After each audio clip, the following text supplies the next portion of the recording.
Bulk week 6 reset, animal-based diet.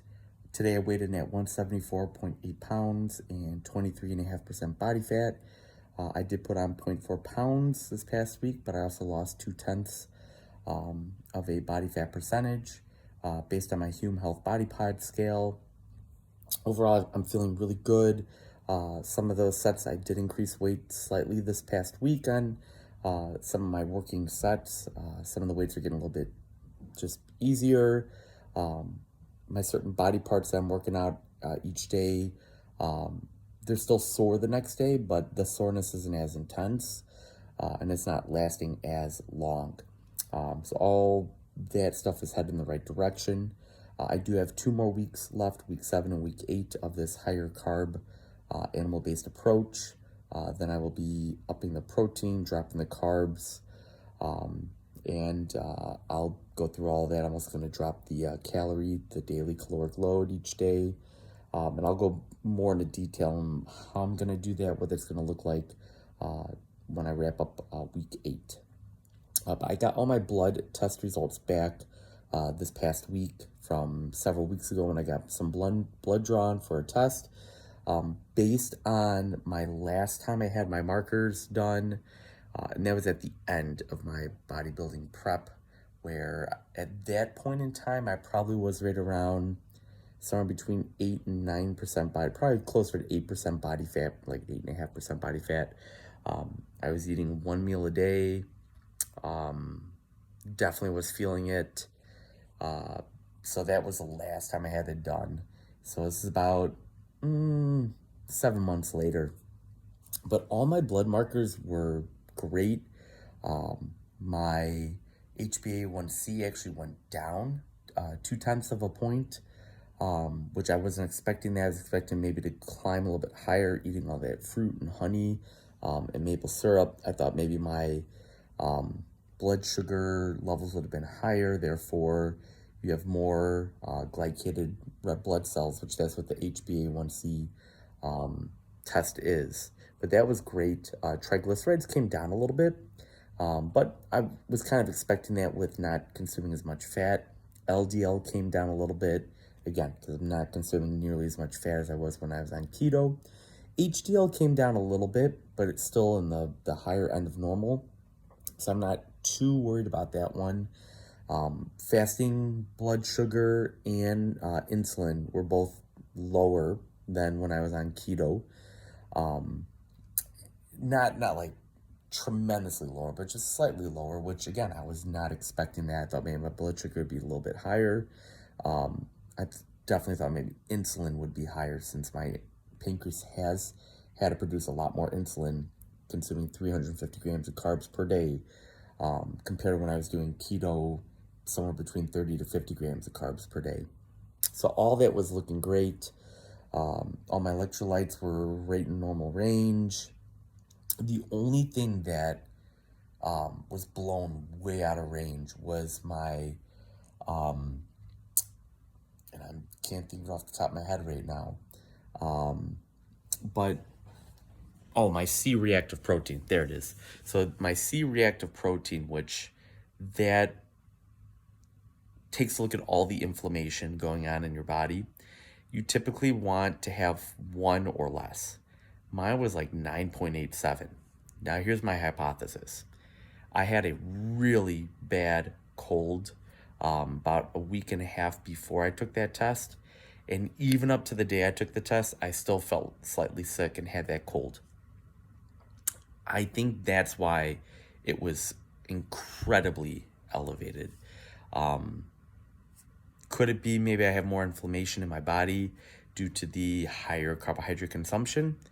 Maybe. I have noticed the past several weeks when I wake up, like when I go to grab my phone off my nightstand, my hands hurt and I could feel more swelling and inflammation slightly in the joints.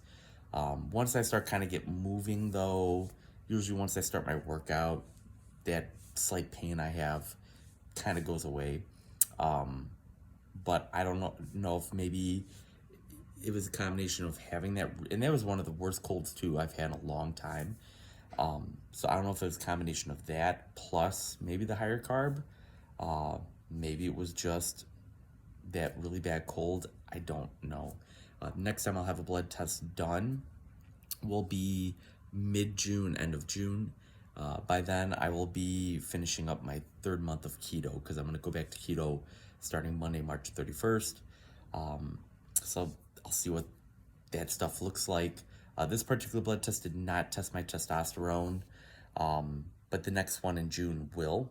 Now, last time I had it done, my testosterone was like, I don't know, 50 something or 80 something, which women probably have slightly higher testosterone levels than that. But I was so chronically depleted there at the end of my bodybuilding prep, that was to be expected.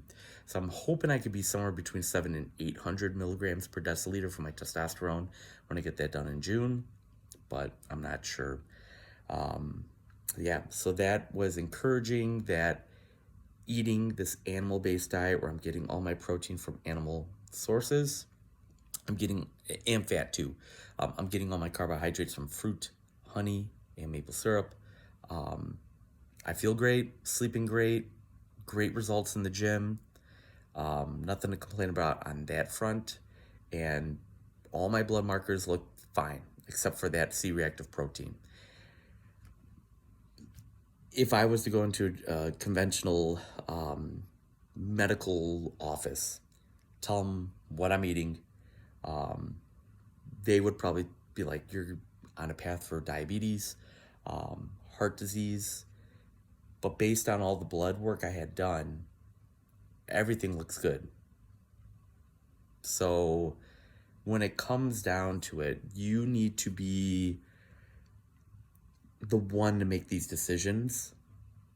Number one, how do you feel? If you feel great, if you're, have all the energy in the world, your workouts are fantastic, your sleep is great, your mental health is awesome, keep doing what you're doing. But if you're having trouble sleeping or you're not getting the results in the gym, you're not maybe feeling that great, you're having some mental health problems, take a look at your diet, see what you're doing. Are you adding in ultra-processed foods? Are you maybe going to the fast food drive-through a couple times a day or a couple times a week? Are you consuming seed oils, which those are highly inflammatory? So those are some things to take a look at.